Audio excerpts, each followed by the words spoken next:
بسم الله الرحمن الرحيم. الحقيقة كان مهم أوي إن أنا يمكن من خلال المناشدات اللي سمعتها في الأيام الماضية فيما يخص الموقف في غزة إن أنا أتحدث معكم للشعب المصري أولا ولكل من سيسمعني، سواء كان رأي عام في منطقتنا العربية أو حتى في العالم كله. الحقيقة منذ 7 أكتوبر وإحنا حريصين على إن إحنا نكون مشاركتنا مشاركة إيجابية مع شركائنا في قطر والولايات المتحدة الأمريكية من أجل 3 نقاط، مش عايز يعني أخش في تفاصيل أكتر منهم.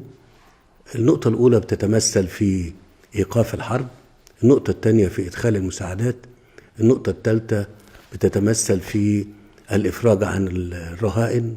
فأنا بقول الكلام ده دلوقتي أو في المرحلة اللي أو في الوقت اللي احنا موجودين فيه ده بالذات، علشان يعني في كلام كتير بيتقال، فمهم أوي إن الناس تعرف وأفكرهم بمواقفنا اللي كانت دايما مواقف إيجابية بتدعو إلى إيقاف الحرب، حل الدولتين، إيجاد حل سلمي للقضية الفلسطينية.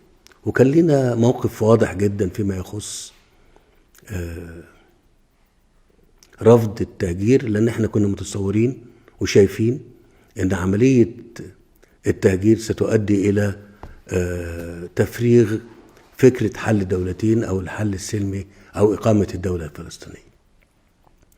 طيب، فيما يخص المساعدات، وده نقطة مهمة جدا كنا دايما بنتكلم فيها في خلال الفترة اللي فاتت، وانتوا شفتوا من احنا مداخلاتنا كلها كنا بنتكلم على ان القطاع محتاج ل 600 ل 700 شاحنة في الايام العادية، واحنا خلال 21 شهر اللي فاتوا كنا حريصين على ان احنا ندخل اكبر حجم من المساعدات، مع الوضع في الاعتبار ان معبر رفح هو معبر افراد تشغيله مرتبط بوجود مش من جانبنا احنا، مش من جانب المصري فقط، ولكن من الجانب الاخر داخل القطاع بحد ذاته، عشان اي مساعدات تدخل او في حركه بين عبر معبر رفح او حتى معبر كرم ابو سالم. بالمناسبه بقى في مع القطاع اكتر من 5 معابر متصله بالقطاع، سواء من الاراضي المصريه او من الاراضي الفلسطينيه.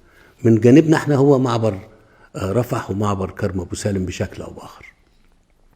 طيب، احنا حجم المساعدات اللي موجود عندنا واللي متاح والشاحنات اللي موجوده للمساعدات تدخل القطاع منذ بدء الازمه لغايه دلوقتي حجم ضخم جدا جدا، ومفيش ما يعيقه، محدش بيمنعه، ما نقدرش نمنعه، لا اخلاقياتنا تسمح بكده، ولا القيم بتاعتنا تسمح بكده، ولا حتى الظرف او المسؤوليه الوطنية والأخلاقية تسمح لنا بكده. ولكن كان عشان تدخل مساعدات لابد من التنسيق، ولابد من ان الطرف الآخر اللي موجود داخل معبر رفح من الجانب الفلسطيني يكون مفتوح عشان تدخل المساعدات ديت. وده الجهد اللي احنا كنا بنبذله زي ما قلت ضمن النقاط ال3 اللي انا ذكرتها في بداية الكلام، اللي هو إدخال المساعدات، إيقاف الحرب، إطلاق سراح الرهائن. ده الموضوع من أوله لآخره، وفي تفاصيل كتير جدا بيتم يعني تناولها في المباحثات مع الجانب الإسرائيلي والجانب الفلسطيني لهذا الموضوع، بمشاركة قوية ومخلصة ممكن من جانب شركائنا وأشقائنا في قطر، وأيضا من جانب الولايات المتحدة الأمريكية. خلال الشهور اللي فاتت كان كل جهدنا متركز عشان نصل إلى هذا الحل. كانت الأمور بتتعثر أحيانا وبننجح أحيانا ثم تتعثر مرة تانية.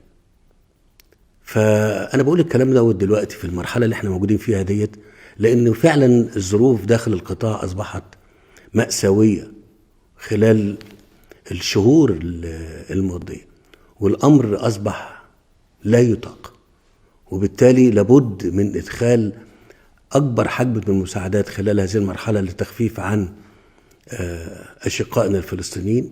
وأنا مش بتكلم على مساعدات غذائية فقط، أنا بتكلم على مساعدات غذائية وطبية وكل ما يمكن أن يساهم في تخفيف من حدة الأزمة والمعاناة لأشقائنا الفلسطينيين.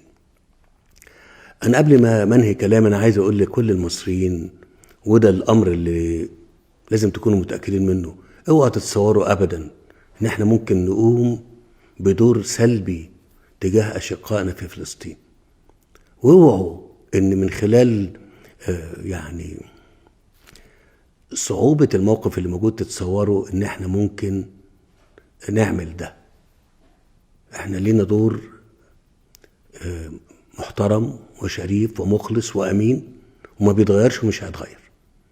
وأرجو إن ده يبقى أنا قلت أفكركم بيه للمصريين، أنا بتكلم قلت أفكركم إن إحنا ما بنتغيرش، حريصين جدا جدا جدا على إن نوجد حلول تخفف من التوتر والتصعيد اللي موجود، تنهي الحرب، توجد حل نهائي لهذه القضية.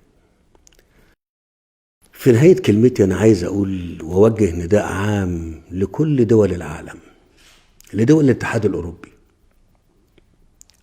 للولايات المتحدة الأمريكية، لأشقائنا في المنطقة العربية، إن احنا نبذل أقصى جهد خلال هذه الفترة الصعبة لإيقاف الحرب وإدخال المساعدات وإنهاء هذه الأزمة.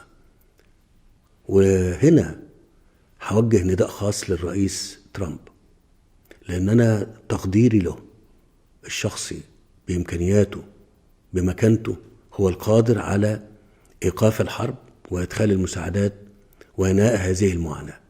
وعشان كده أنا بوجه نداء خاص لي لفخامة الرئيس ترامب، من فضلك ابذل كل الجهد لإيقاف الحرب وإدخال المساعدات، وأتصور أن الوقت قد حان لإنهاء هذه الحرب. شكرا.